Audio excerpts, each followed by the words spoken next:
ഭൂമിയിലും പാതാളത്തിലുമുള്ള എല്ലാ മുട്ടുകളും മടങ്ങണം. ഇന്ന് വലിയൊരു നിശബ്ദത ഭൂമിയെ ഭരിക്കുന്നു. വലിയൊരു നിശബ്ദതയും വലിയൊരു പ്രശാന്തതയും. വലിയ നിശബ്ദത, കാരണം രാജാവ് ഉറങ്ങുന്നു. ഭൂമി വിറയ്ക്കുകയും നിശ്ചലമാവുകയും ചെയ്തു. കാരണം ദൈവം ശരീരത്തിൽ ഉറങ്ങുകയും ലോകാരംഭം മുതൽ ഉറങ്ങിയവരെ ഉണർത്തുകയും ചെയ്തു. നമ്മുടെ ആദിപിതാവിനെ കാണാതെ പോയ ആടിനെ എന്ന പോലെ അവിടുന്ന് അന്വേഷിച്ചു പോയി. അന്ധകാരത്തിലും മരണത്തിൻ്റെ നിഴലിലും വസിക്കുന്നവരെ സന്ദർശിക്കാൻ അവൻ ആഗ്രഹിച്ചു. ബന്ധനത്തിൽ കഴിയുന്ന ആദത്തെയും അവനോടൊപ്പം തടവുകാരിയായ ഹവ്വായെയും ദുഃഖത്തിൽ നിന്നും സ്വതന്ത്രരാക്കാൻ ദൈവപുത്രനായ അവിടുന്ന് പോകുന്നു. വിഭൂതി തിങ്കൾ മുതൽ ദുഃഖശനി വരെ നീണ്ടുനിൽക്കുന്ന ആരാധനാക്രമ വത്സരത്തിലെ നോമ്പുകാലം. മാനസാന്തരത്തിൻ്റെ ആഹ്വാനത്തെ സ്വീകരിച്ച് ആരംഭിച്ച ഈ കാലഘട്ടത്തിലെ അവസാന ദിനമായ ദുഃഖശനിയിൽ നാം എത്തി നിൽക്കുന്നു. ദൈവകരുണയുടെ പൂർണ്ണത കാൽവരിക്കുന്നിൽ യേശു വെളിപ്പെടുത്തി. യേശു കുരിശുമരണം വരിച്ചത് സ്വന്തം രക്ഷയ്ക്ക് വേണ്ടിയായിരുന്നില്ല, എല്ലാ മനുഷ്യരുടെയും രക്ഷയ്ക്കായിരുന്നു.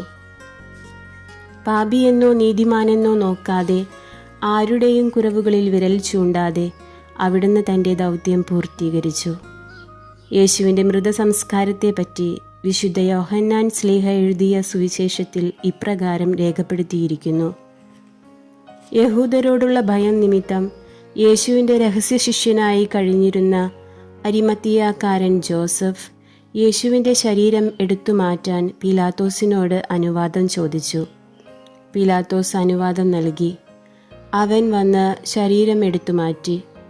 യേശുവിനെ ആദ്യം രാത്രിയിൽ ചെന്നു കണ്ട നിക്കോദേമോസും അവിടെ എത്തി.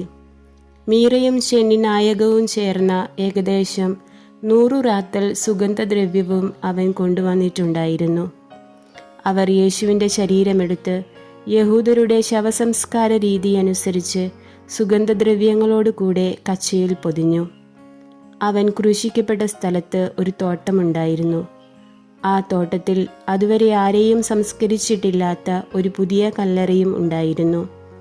യഹൂദരുടെ ഒരുക്കത്തിൻ്റെ ദിനമായിരുന്നതിനാലും കല്ലറ സമീപത്ത് ആയിരുന്നതിനാലും അവർ യേശുവിനെ അവിടെ സംസ്കരിച്ചു. ഭൂമിയിലെങ്ങും നിശബ്ദത നിറഞ്ഞു നിന്നപ്പോഴും ശാന്തമായി തങ്ങളുടെ വിശ്വാസം പ്രകടിപ്പിക്കുന്ന ഒരു ചെറിയ ഗണം. യേശുവിൻ്റെ പരസ്യ ജീവിതത്തിലെ എല്ലാ നിമിഷത്തിലും കൂടെയുണ്ടായിരുന്നവരും അവിടത്തേക്ക് ഓശാന പാടിയവരും ഓടിയകന്നപ്പോഴും രഹസ്യമായി അവിടുത്തെ അനുഗമിച്ചവർ ധൈര്യപൂർവ്വം മുന്നോട്ട് വന്ന് അവിടുത്തെ സംസ്കാര ശുശ്രൂഷകൾക്ക് നേതൃത്വം നൽകുന്നു. സ്നേഹം സകലതും പ്രത്യാശിക്കുന്നു. എന്തിനു വേണ്ടിയാണ് പ്രത്യാശിക്കുന്നത് എന്ന് അറിയില്ലെങ്കിൽ പോലും പ്രത്യാശയോടെ ദൈവത്തിൽ ആശ്രയിക്കാൻ സ്നേഹം അവരെ നിർബന്ധിക്കുന്നു. ദുഃഖശനിയിലെ നിശബ്ദതയും ഏകാന്തതയും ദൈവിക പുണ്യങ്ങളായ വിശ്വാസവും സ്നേഹവും പ്രത്യാശയും ജീവിതത്തിലെ ഏതു സാഹചര്യത്തിലും കാത്തു സൂക്ഷിക്കാൻ നമ്മെ ഓർമ്മപ്പെടുത്തുന്നുണ്ട്.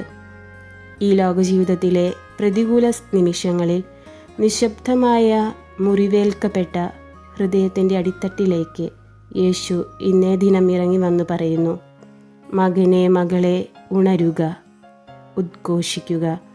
നിൻ്റെയും ലോകം മുഴുവൻ്റെയും രക്ഷയ്ക്കു വേണ്ടിയാണ് ഞാൻ പീഡ സഹിച്ച് കുരിശിൽ മരിച്ചത്. ദൈവസ്നേഹ പാരമ്യത്തിനു മുൻപിൽ നമുക്ക് കൃതജ്ഞതയോടെ ആയിരിക്കാം.